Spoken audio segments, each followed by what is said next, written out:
Kelly Schaefer is the head of enterprise product at Stripe. She's previously worked at companies like Google and IDEO and has spent the past year at Stripe building the enterprise product team up from scratch.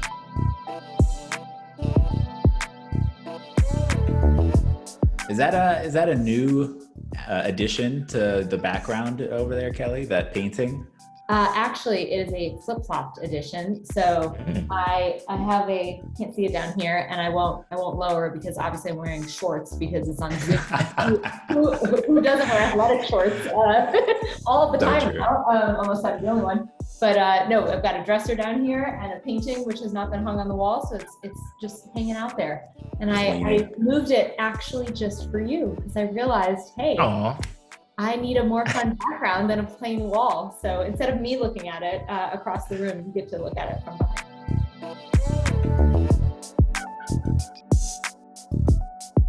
What's going on, everybody? Welcome to Without a Roadmap. It's the podcast for product folks who get the job done, but are still figuring it out. My name is Yonas, joined here by my co-host Cameron and a very special guest, Kelly Schaefer. Nice to have you on the show, Kelly. Yeah, great to join. Really excited for this. Us as well. So Kelly, I think you're actually the first product person we've had on the show in quite some time. We've had like a string of customer success and our first customer support person previously. So it's good to finally get back to talking to some fellow product people. Yeah, bring it back to product. That's great. Cool. So I think the first topic is just going back into your previous experience before Stripe and before Google, since you do have your MBA and you were previously a founder. So let's talk about how having both of those experiences has helped benefit your career in product. Yeah, so I talked to a lot of folks who are either in business school or thinking about it, and definitely a lot of startup founders. So the way, and the most common question I get is an MBA worth it? Or should I get an MBA to accelerate in my product career?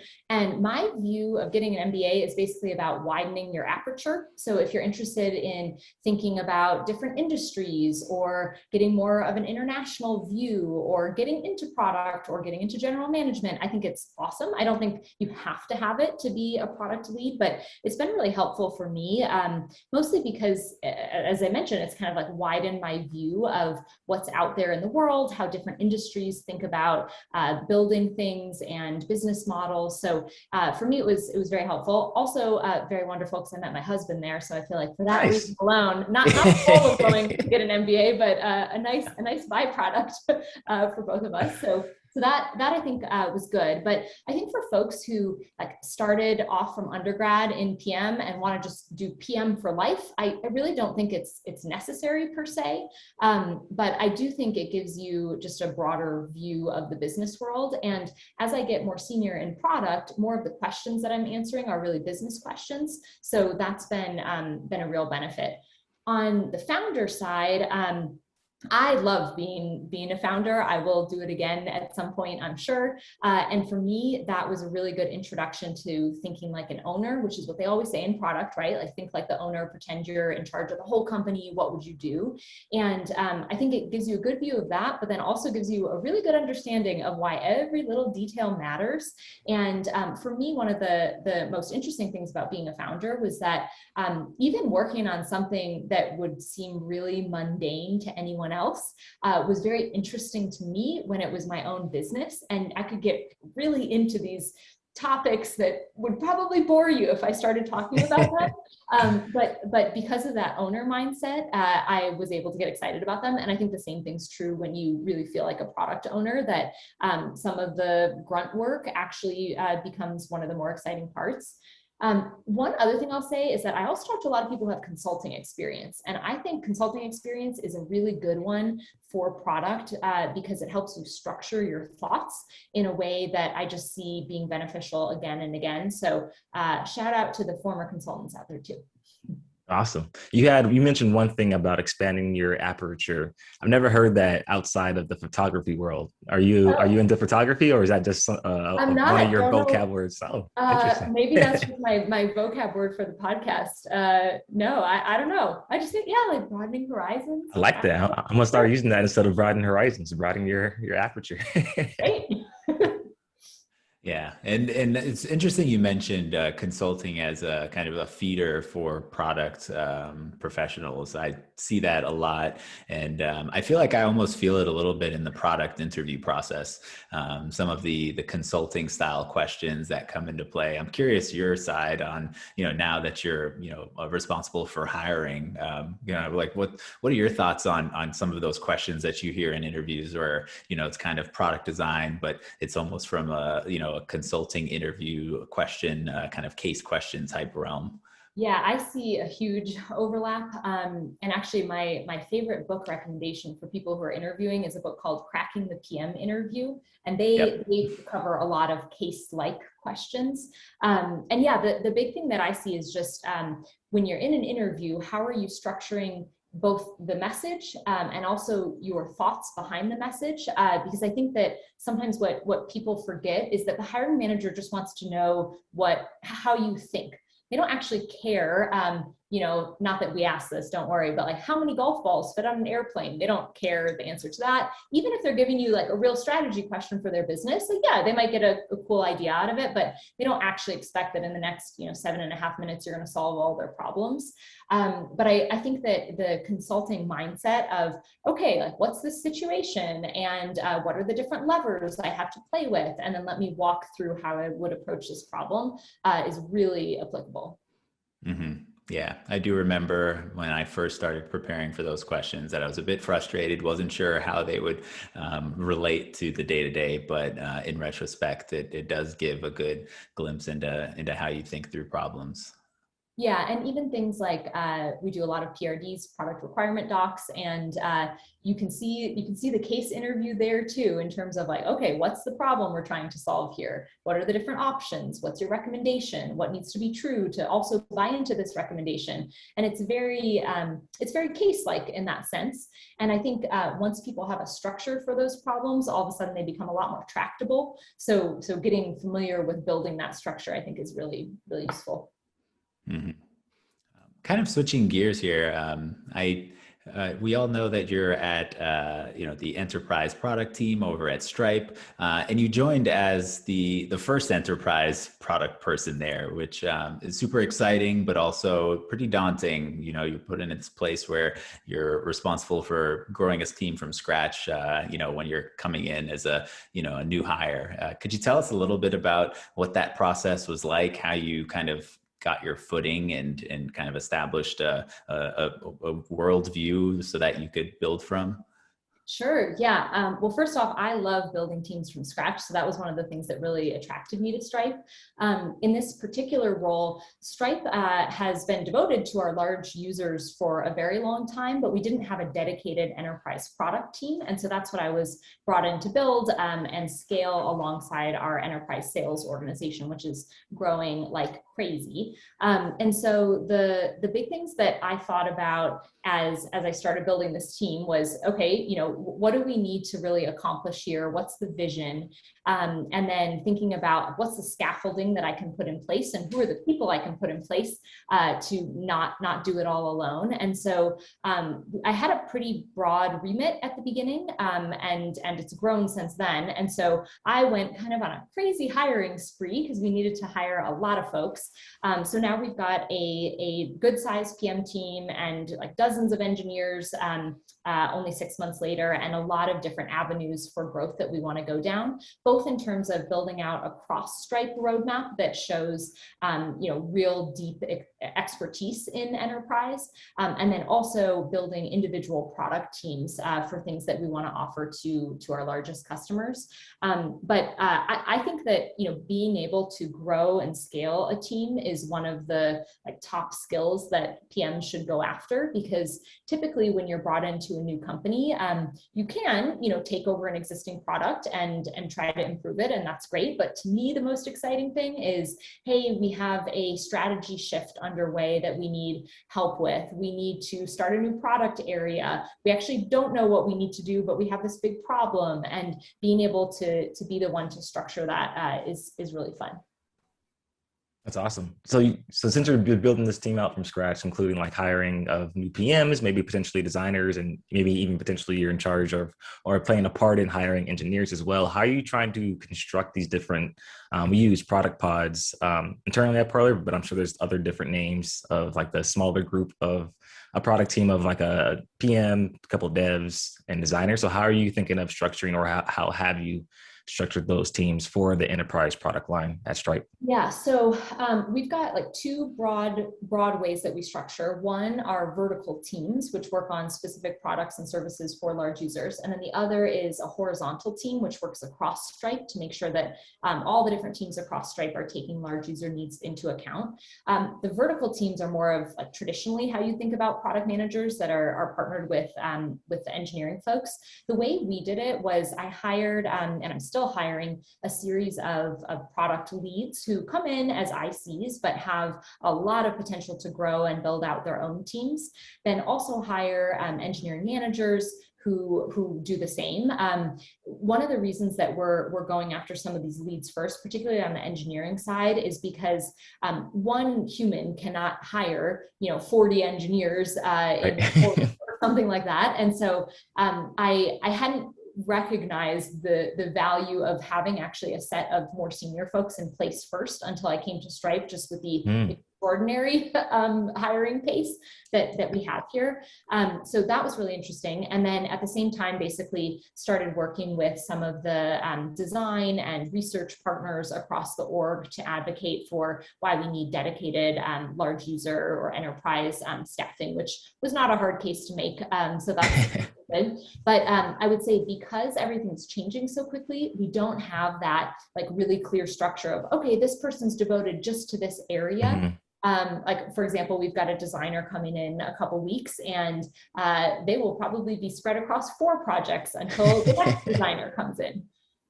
Right. So now since you're hiring at such a fast pace, and you're having people come in from different experiences and different ways of how they've done product previously, what sort of product processes that are you trying to implement, or are you trying to stay maybe more hands off and letting those leads, whether those be product leads or engineering leads, kind of define their own internal process on how they want to run their team? Or are you trying to implement something that everybody can kind of fit in and work and understand with, so that across the different product teams, whether they're vertical or horizontal, there's like a structured way of how everybody is approaching the work that you guys need to do? Yeah, this changes on a monthly basis, I would say. So Love it. when we first started, for the first, 12 weeks or something, we felt very much like a startup team around the virtual Zoom table, I would say, where you don't really need a lot of process because, there's only a few people you're really coordinating with. So we had very little process within the enterprise world itself. Now what I'm doing is putting in some review type structures so that folks have a way to get official approvals and get feedback and work with their cross-functional partners. So I'll give you 2 examples of those. One is that a couple months ago, we started a PRD, product requirements doc review process. And so we basically just have a sign-up sheet. Everybody signs up for different slots when they want to go through a topic. And this has allowed us to blow through tons of different features that we want to get on our roadmap that may have languished for a little bit without the forcing function of, on X date in August, we are reviewing this. And so that's been really helpful. Another type of forum, which we're starting up soon, or really we're revamping, is a product marketing and sales forum for us, having a place where we can share updates on our product roadmap on the product side, where the marketing folks can say, hey, here's our newest rev on marketing message for large users. And that's been really great because I work really closely with those teams, but you have to have some forum for discussing, otherwise the information becomes really asymmetric. Right. So I'm actually in the process of we're trying to revamp our own product engineer process with better reviews, because previously at startup, we've just been trying to move so fast and things have been changing. The strategy and everything has been changing almost weekly at points. So we're trying to get in a better cadence of these PRD reviews. And so what has worked best during those conversations when you're going over those PRD reviews? Is it like the engineering manager and maybe their pair of a product lead presenting the information, or are you sending out like the actual PRD to people to review ahead of time so that when you're getting on these calls, they're not as long as they need to be to catch everybody up on the context and what's going to be discussed? Great question. So we are not perfect humans, which means that we do not really read things in advance. Or you get there and it's like, oh crap, 75% of the people read it, or 75% of the people didn't read it. We can have ambitions. And now we have like this dead space at the beginning of the meeting. So we, for a while, tried to get people to pre-read, and then we just said, you know what, we're just going with it. And the first 15 minutes of the meeting is going to be dedicated to a pre-read. One other piece of context to know, which is something that I love about Stripe, but is quite different from Google, is that we are very document-based, meaning a Google Doc versus a slide presentation. And so we tend to have sometimes very long documents to read through. We made a PM on my team actually just made a PRD template for folks. And so different PMs will fill out that template alongside their engineering manager. And then the big thing that I ask is at the beginning of the meeting, before people start reading, share like, what's the context for this review? Like, refresh us first of all on what this topic is, because there's so many things that we could be talking about. Right. Then tell us the status. So is this something where this is really early stage and you just want some quick input?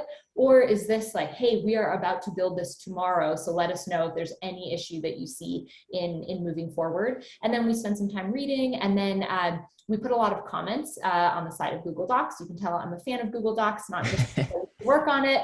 Okay, I was going to ask. Yeah, no, I know the Google Suite very well. And then the other thing I ask is, let's not just go kind of chronologically through all these comments that we've seen, but ask the PM to actually pick out themes and say, you know, there's a whole set of things I'm going to address after this meeting, but here are the 3 things I'm hearing that we have concerns about. Or at Stripe, we say FUD, which I find a very odd phrase, fear, uncertainty, and doubt, FUD. So you'll hear all the time, like, okay, it seems like there are 3 major areas of FUD. So that's a common thing you would hear in these reviews. Reminds me of the crypto world right now. Yeah. That's the big word going around there. Yep. Yeah, so that's super helpful to hear. I think just about anybody, whether you're at Stripe or not, can kind of benefit from some structure like that. As an individual contributor PM, it's, I think one of the things that I've heard, from other folks is that there's a lot of kind of uncertainty around kind of like how to reach out to your manager, when to best, try and, book some time with them to hear their thoughts on how you're progressing as an individual, or, for help on a problem. I'd love to hear from your perspective as one of those managers. What are some things that you like to kind of see from a PM when they, present problems or, have questions for their manager? Yeah, so I have a lot of thoughts on this topic, so feel free to direct me with also specific questions. But the way I think about this, I think about it as something called boss brain. So try to get in the brain of your manager, the mindset of your manager. And the things that I really appreciate are, first of all, a very clear one-on-one doc that we have shared, where you just list out the topics that you want to talk through. I don't need anything fancy. It can literally just be like 5 bullets with phrases of the things you want to cover, but gives the manager a really good sense of like, what are the things on this person's mind, and then also how much are we trying to cover in this half an hour meeting, so that the manager doesn't opine endlessly, which managers are known to do, including myself.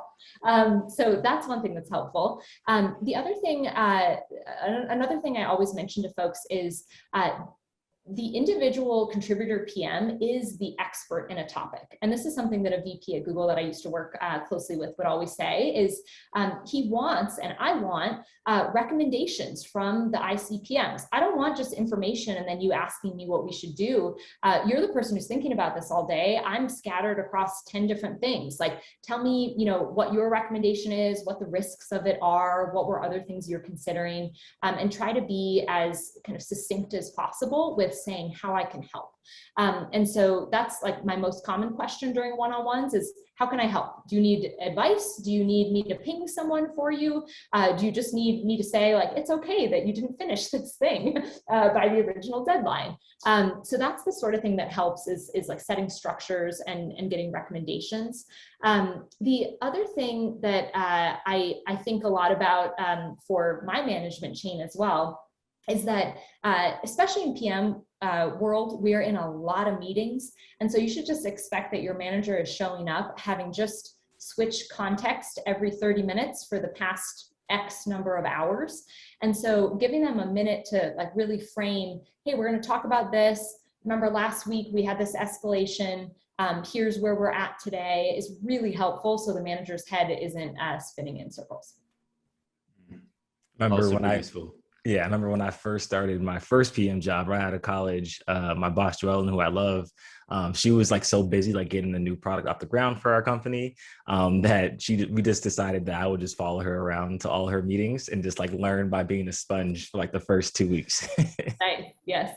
Yeah. I invite my new PMs on my team to other kind of random meetings happening in the enterprise world and basically just say, join these until you get the gist of how things go here. But yes, Exactly. absorbing by osmosis is very good.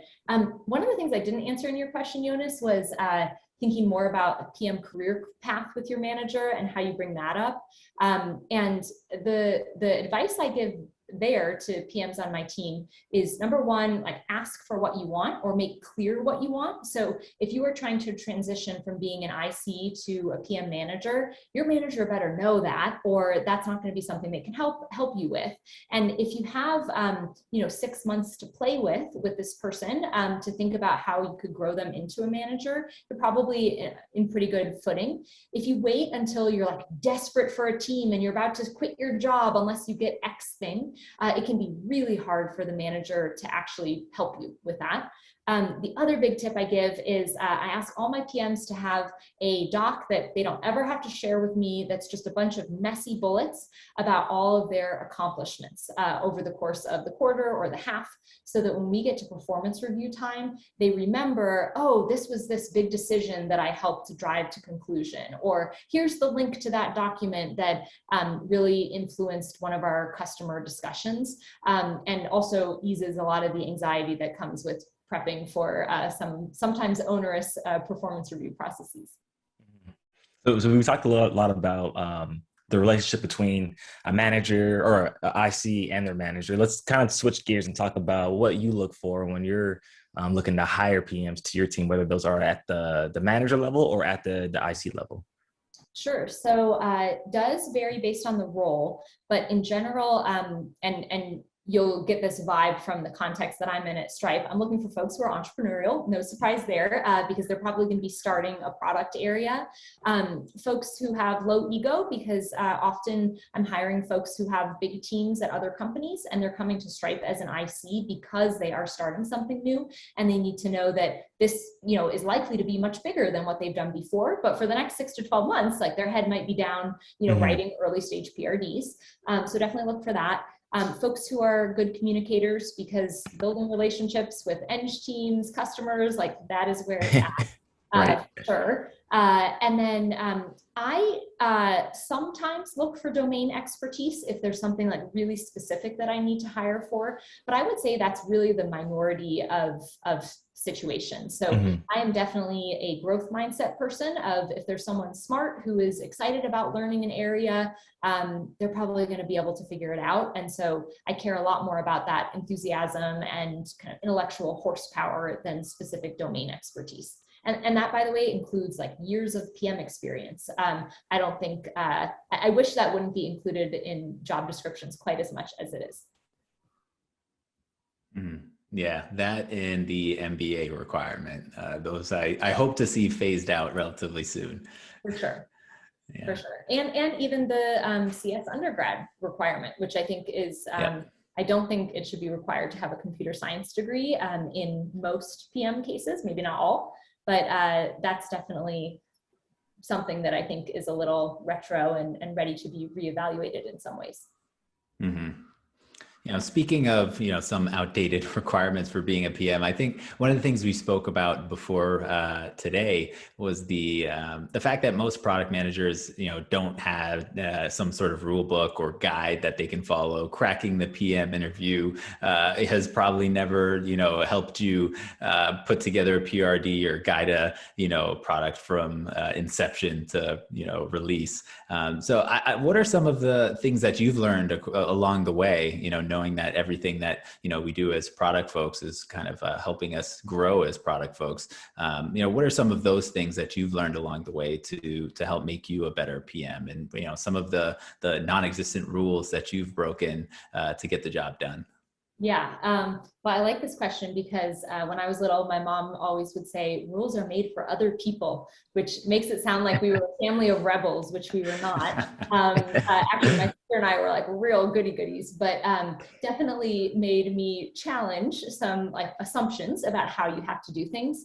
I think for me, because I have no formal PM training. I never took a class on being a PM, and I don't have a CS degree for that side of things. I've just tried to approach things from a very logical manner of like, okay, if we're, evaluating an acquisition, what are the pros and cons of this? What would I have to believe to be true to make this decision or make that decision? So that's a lot of it, is just like taking a step back and saying, wait, there's probably not a perfect way to do this because every situation is pretty unique. Like, what's a reasonable way to start? I'd say another thing I always try to tell myself, and I sometimes follow, is that a messy draft is worth its weight in, I guess, virtual gold. Not a good analogy. Sorry for that NFTs. one. Yes, it's worth an NFT.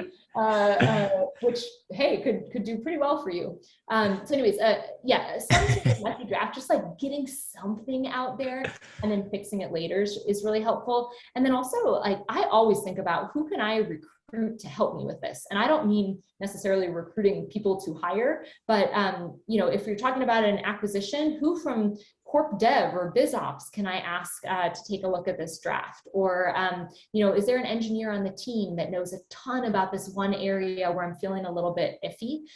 So I think sometimes PMs feel like they are supposed to personally have the answers for everything, and feel all this pressure of, okay, someone asked me to figure out this area. I have 2 weeks to create the perfectly formatted document that answers all of their questions. Just try to challenge that assumption a little bit and know that you are not an island as a PM. Couldn't agree more. Right on the side note, I was looking, I forgot what I was doing. But this one company now, when you sign your contract, they give you an NFT, like as an employee, like you have like your own NFT employee contract. All right. I wonder how much that goes for. Who knows? So I was gonna say one last question to wrap things up. Can't wait to hear your response to this one. What excites you most about working in product? I think I'm going to have a generic but still exciting answer, which is that it is just so thrilling to see something that did not exist, whether it's a team or the product or the feature that kind of comes into existence. That to me is still just kind of thrilling. I'm like, I made this. I feel Right. like the kindergarten equivalent of holding up like an ugly painting and saying, look what I did. And now it's much more like, look what we did as a team. But that I still find thrilling. And then the one thing I will say on the enterprise side that I really like is that we spend so much of our times working. So if you're working on a B2B product, knowing that you are making someone's work life a little bit better, to me is just as valuable and exciting as making their, personal hours more exciting with an app like that or a product like that. So that has been definitely a mindset shift for me getting into the enterprise and B2B world. Love it. Well, I think that just about wraps it up for this week's episode. Kelly, thank you so much for all of the knowledge and gems that you've dropped on us. I'm envious of the product folks on your team. They're very lucky to have you as a manager, and would just like to thank you last time for joining us and giving us your time this week. Yeah, fun to be here. And for any folks listening who are looking for roles, we are hiring at Stripe. So feel free to find me on LinkedIn. This is the right audience, right? I know, right? Like, early hey, career PMs. Yeah. that's the answer to being a PM manager, is like always be recruiting. I feel like should be the Well, awesome. For everyone else out there listening, make sure to gently tap that subscribe button and like our podcast. Now smash it.